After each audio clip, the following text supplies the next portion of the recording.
Very pleasant morning to all of you, beta. So today we are going to start with a very important topic in the series of carbon and its compounds. So beta, see, there are certain things. Now there is a concept of heteroatoms and functional group.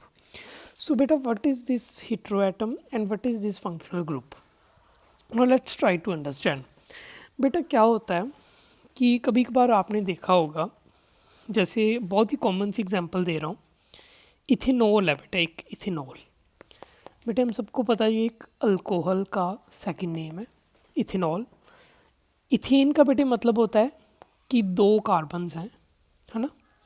सो बेटे two carbons are there and इस ओल का मतलब होता है ये एक alcohol है, यानी कि इसके पीछे OH ग्रुप लगा होगा। ये कैसे लगा ये बाद में देखेंगे। सो this is the basic knowledge and बाकी सारे के सारे जो बॉन्ड्स हैं वो हाइड्रोजन के साथ इसके बने हुए हैं। सो ये एक इथेनॉल है। बट इथेन में क्या था, हमें याद है, इथेन में सारी ओर हाइड्रोजन होता था। ठीक है बेटा। Now what are we seeing, अब हम देख क्या रहे हैं कि यहाँ पे हाइड्रोजन की जगह पे क्या लग गया, हाइड्रोक्साइल लग गया। OH को हम हाइड्रोक्साइल ग्रुप कहते हैं, हाइड्रोक्साइल, है ना। सो बेटे ये आके लग गया।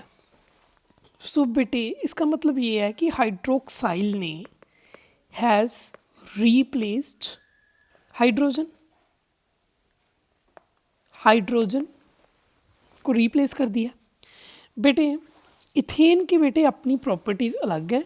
अब जैसे ही OH ग्रुप यहाँ पे लग गया, जैसे ही ये OH लगा तो ये क्या बन गया, अल्कोहल। पहले क्या था ये, पहले ये इथेन था, इथेन से क्या बन गया, इथेनॉल बन गया, अल्कोहल बन गया। और बेटे अब इसमें सारी की सारी प्रॉपर्टीज़ ही चेंज होगी, ये अल्कोहल की तरह बिहेव करने लग पड़ा। इसके अब सारा कुछ ही अल्कोहल जैसा बन गया। जो कोई इसे पिएगा उसे नशा होगा, उसे ड्रोजीनेस होगी। बेटा ये बेसिकली शराब बनती है इसकी। ठीक है। So this is the concept crux of the heteroatoms and functional group. अगर आपको इतनी बात समझ में आ गई है तो अब जो मैं आगे बातें करने वाला हूँ वो आपको समझ में आएंगी। नाउ बेटा सी, हेटेरोएटम क्या होते हैं। In a hydrocarbon chain one और more hydrogens can be replaced by some elements. देखा आपने कि जहाँ तो एक जहाँ फिर एक से ज़्यादा हाइड्रोजन जो है वो रिप्लेस की जा सकती हैं किसी भी एलिमेंट से। जैसे यहाँ पे OH ने हाइड्रोजन को रिप्लेस कर दिया। ठीक है। Such that valency of carbon remain satisfied. बेटे कार्बन की वैलेंसी सेटिस्फाई होनी चाहिए बस। फॉर एग्जाम्पल यहाँ पे 1 2 3 4 4 के 4 बॉन्ड्स बने हुए हैं, 4 के 4 कार्बन इसके 4 के 4 इलेक्ट्रॉन्स इसके बॉन्ड में हैं, 8 पूरे के पूरे इलेक्ट्रॉन इसके पास शेयरिंग में हैं। यहाँ भी यही था, 1 2 3 4 4 बॉन्ड थे, है ना। सेटिस्फाइड है valency. In such compound the element replacing hydrogen is referred to as heteroatom.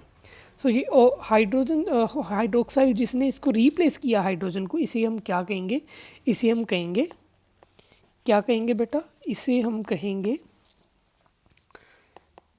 Heteroatom.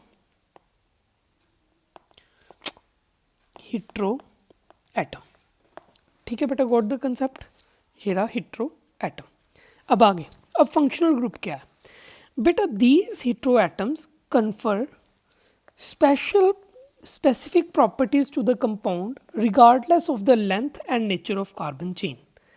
बेटा ये इसको स्पेसिफिक प्रॉपर्टीज़ देता है कंपाउंड को, कार्बन के कंपाउंड को। ये नहीं देखता कि कार्बन की लेंथ कितनी है या फिर नेचर क्या है कार्बन चेन का, ये उसे अपनी प्रॉपर्टी दे देगा। ठीक है बेटा। So these are called as functional groups. So इसको हम कहेंगे फंक्शनल ग्रुप। अब बेटा मैंने आपको कहा था कि जैसे यहाँ पे हाइड्रोजन लगा तो ये क्या बन गया, इथेनॉल बन गया। अब ये शराब बन गई है, इसमें सारी की सारी शराब वाले फीचर्स आ जाएंगे। तो स्पेसिफिक प्रॉपर्टीज़ आ गई टू द कंपाउंड एंड इसलिए हमने इसे क्या कह दिया, फंक्शनल ग्रुप। बेटा यहाँ तक क्लियर है, गॉट द कंसेप्ट। ठीक है बेटा। अब अगर क्लियर है तो मैं आगे जाऊँगा। सो बेटा now we will discuss the next part in the next video. So thank you beta.